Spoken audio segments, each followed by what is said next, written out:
هفته خبر تو خبر داره براتون از پنبه شدن رشته های تنش زدایی شیخ فری که نه تنها دردی از سیدعلی دوا نکرد بلکه باز هم به بزبیاری های سیدعلی اضافه کرد. پس از آن که رئیس جمهور کشورمان حمید ابوطالبی از دیپلمات‌های با سابقه وزارت امور خارجه را به عنوان نماینده جدید ایران در سازمان ملل متحد انتخاب کرد، فضاسازی علیه ایران در کنگره آمریکا و رسانه‌های این کشور تشدید شد. نمایندگان کنگره آمریکا اعلام کردند چون ابوطالبی در تسخیر سفارت آمریکا دست داشته، پس نباید به عنوان نماینده ایران در سازمان ملل منصوب شود. اینطور که پیداست این گروگانگیر سابق اون موقع حساب نمی کرده که اگه بخواد روزی به آمریکا سفر کنه پاش ممکنه اینطوری گیر کنه. توی این وضعیت از همه تماشایی تر قیاف امدادگرای تاریخ در رفته سیدعلیه که دیگه تیغ مماشاتشون ماستم نمیبره. دولت آمریکا درباره تحریم‌ها علیه ایران به گونه‌ای عمل می‌کنه که به تبعیض علیه بانک‌ها و بازرگانان انگلیسی منجر شده. به نظر میرسه این آیت الله امدادگر به جایی که عظما رو از انزوا خارج کنه خودش هم رفته روی برانکار.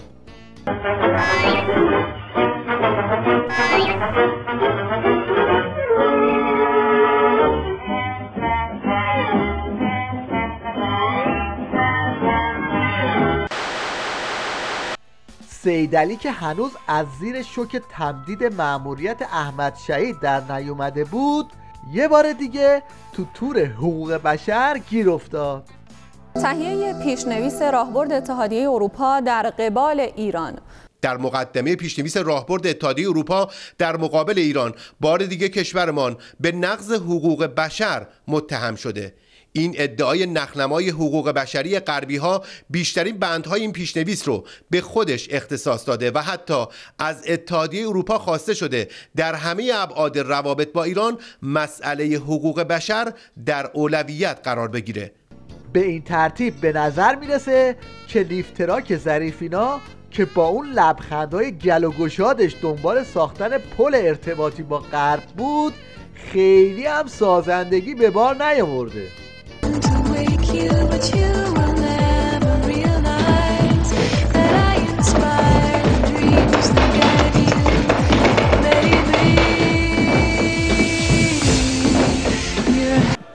حالا بازتاب این وضعیت درام روی روحیه بسیجی ها رو از زبان این پاسدار کشکی بشنوید. اتفاقی که افتاده این هست که الان اون روحیه جهادی تو کشور ما ضعیف شده. من خیلی سازمان صدا و سیمایی نیستم بخوام ملاحظه کاری کنم. فرهنگ فردیت خیلی قوی شده. این فرهنگ فردیت یعنی اینکه خر من از رو پل رد بشه، بود و نبود پل دیگه برام مهم نیست. وجود داره، تعارف هم نمی‌کنه. این نقطه مقابل روحیه جهادی است. حالا اتفاقی که افتاده اینه که چرا ما بر نمیخوره که یه عده میان روبروی ما میشینن و میگن که شما سیستم هسته‌ای تو تعطیل کن، سیستم موشکیت هم تعطیل کن، حقوق بشرت هم هرچی من میگم انجام بده، اون وقت بشو در واقع بیا ذیل حوزه نفوذ ما تا ببینیم میتونیم تحریم ما رو. یکی از راه‌های تقویت روحیه بسیجی‌ها فرستادن اونها وسط نیزار و مرداب‌های شلمچه است که اونجا هم یادآوری خاطرات جنگ باعث لرزوندن بیشتر بسیجی‌ها میشه. اینجا وقتی که بادزوزه میکشه از بین اینا خودش اصلا یه ترسی میاره به جون آدم که اصلا نمیشه وصفش کرد. واقعا آدم میترسه، ما نمیتونیم چیزی لاپوشونی بکنیم. دقیقاً. یعنی تو میترسی شب بخوای بیای اینجا تنهایی؟ من میترسم. موضوع تو میترسی؟ شب میگه تنهایی بیا اینجا میترسم. 100%. یه خاطره طنزی از رزمنده هامون تعریف میکرد ولی خاطرش جالبه، تو همین فضاها بود، لابلای نیزارها. غروب شبی که عملیات داشتن فرماندهشون میاد برای بسیجی‌ها و رزمنده ها و در واقع کسایی که میخوان برن جنگ توضیح میده که اخیراً عراقی‌ها یک سری از سربازای آموزش دیده‌ای هست که اینا سرانداز بهش میگفتن، سر رو در واقع با یک کابلی اینجوری کاری میکردن که سر رزمنده میافتاد. مراقب باشید تو یه حرکت ممکنه سرتون رو از دست بدید.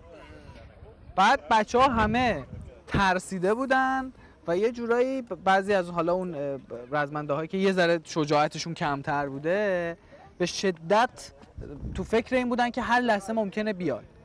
بعد تعریف کرده توی خاطراتش که ما لابلای نیزارها بودیم، عملیات داشت انجام میشد، یکی از پشت اومد، من یه صدایی شنیدم، با بیشترین توانی که داشتم طرف رو زدم و یک ضربه محکمی توی صورت زدم و فرار کردم. سخنرانی داشتن میکردن، جانشین فرمانده لشکرشون سخنرانی میکرد. بچه‌ها پرسیدن فرمانده کجاست؟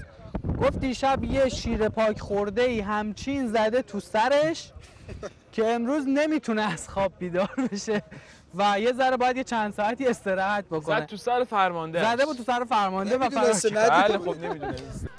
اینم یک نمونه از بازی‌های شاد و مفرح برای تربیت بچه‌ها، اونم در ایام تعطیلات عید، البته به سبک آخوندی. تمرین والفجر 4 برای بچه‌های زیر 10 سال. مادر گرفتیم به یاری خدا می‌خوایم بزنیم به دل دشمن. دستمون رو میگیری دوتا از اون زلجنات رو بفرستی. عاشقان سوی دیار عاشقان.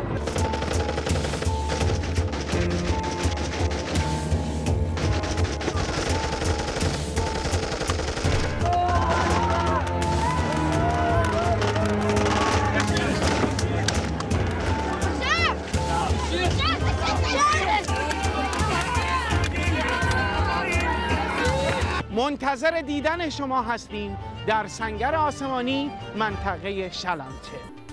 دست آخر وقتی همه راه‌های ایجاد روحیه توی بسیجی‌ها به بنبست میخوره، دیگه برگی نمیمونه جز اینکه با ترانه‌های این گوریل همه جک و جونورای نظام رو به زور دنبال ولایت بکشونن.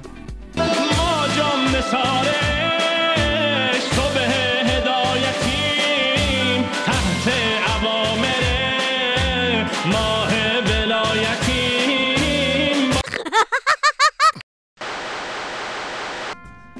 هفته گذشته فرصتی پیش اومد که مهره‌های نظام از نحوه غالب کردن نظام ولایت به مردم خاطراتی بگن.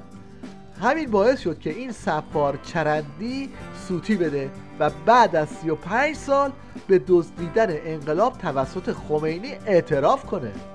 تو همون قیام مردم در عاشورای سال 57 تاسوعای 57 یا در راهپیمایی‌های دیگه هستن، چریکای فدای خلق تابلوشون بالاست، مجاهدین خلق تابلوشون بالاست، تصاویر مثلا کشته شدگانشون در دوره‌های گذشته هست، شعارهای اونها هست. خب اینا میتونستن یه روزی بیان اینا رو علم بکنن، بگن که به استناد این تاریخ مکتوب انقلاب رو دزدیدن بردن یه جای دیگه. برای اینکه تو ایام عید زیاد به مردم خوش نگذره، آخوندهای ضد شادی این یارو غمباد گرفته رو فرستادن تو تیمیریش تا با آسمون ریسمون به هم بافتن آدما رو از شادی زیاد بترسونه. شیرینی روی شیرینی یا شربت روی شربت یا شکلات روی شکلات روزگار آدم رو تلخ میکنه. در زندگی هم همینطوره. اگر همه شادی و طرب و پایکوبی باشه، خوشی ها روی خوشی ها، شادی ها روی شادی ها، اینها انسان رو از پا در میارن. تلخی هم لازمه، گاهی حتی لازم تره. الان دیگه در کنار شکلات های شیرین شکلات تلخ هم به بازار آوردن و میگن اتفاقا خاصیت شکلات های تلخ خیلی بیشتره برای قلب، برای سلامت.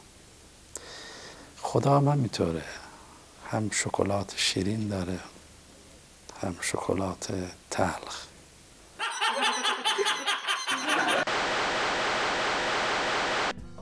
از نوآوری‌های تیوی ریش در سال 93 میشه به این برنامه اشاره کرد که موضوعات بسیار مهم روز رو با جملات بسیار تاثیرگذار مطرح کردن، اونم در یک میزگرد استثنایی با حضور مجری و خانوم بچه ها و آخوند و اهل منزلش. یه کاری با ما کرد که خانم من میرم میشورمش. نه دست شما درد نکن. من میرم آغازش من یه بار آموزش دادم تعویض بچه رو. خانم و کوچولی حاج آقا کجا؟ ایشون هم کار دستشون دادن. آره. در ادامه روند زهرخوران بعضیا تو تیویریش به صرافت افتادن که رقص رو هم یه جوری تو برنامه هاشون وارد کنن. به عنوان الگو هم رقص مایکل جکسون رو برداشتن.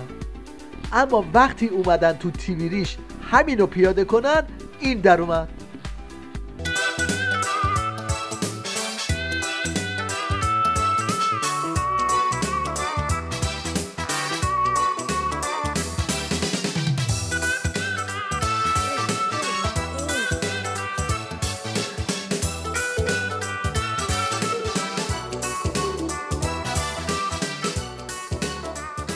تو این برنامه هم یه نوازنده دعوت کردن منتها سازش رو راه ندادن.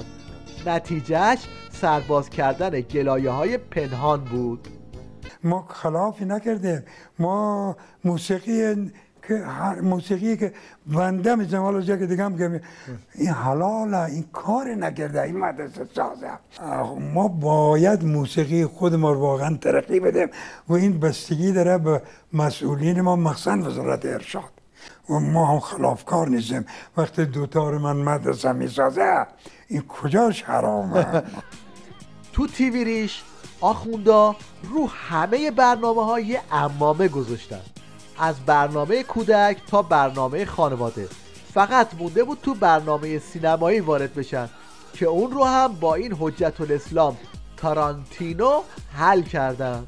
از حجت الاسلام سجاد کریمان عزیز، کارشناس سینما و هنر، که در واقع در خدمتشون باشیم و بحثی رو در حوزه در واقع سینمای جنایی ضمناً موضوع خیانت در سینما مطرح کنیم با هم دیگه، چون مخاطبین آشنا با سینمای اسپانیا رو در سالهای خیلی گذشته و با لوئیس بونوئل میشناسن، در سالهای در واقع اخیر شاید با پدرو آلمودوار.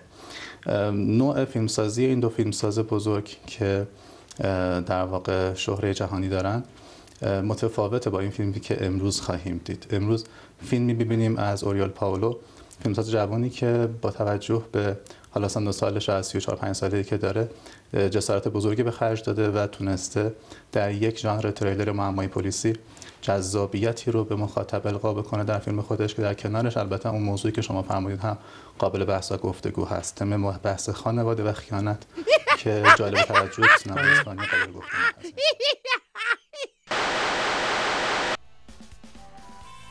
در آخر هم یه نابغه دنیای توپ گرد رو میبینیم که ظاهراً تو آسمون بهتر از رو زمین فوتبال بازی میکنه.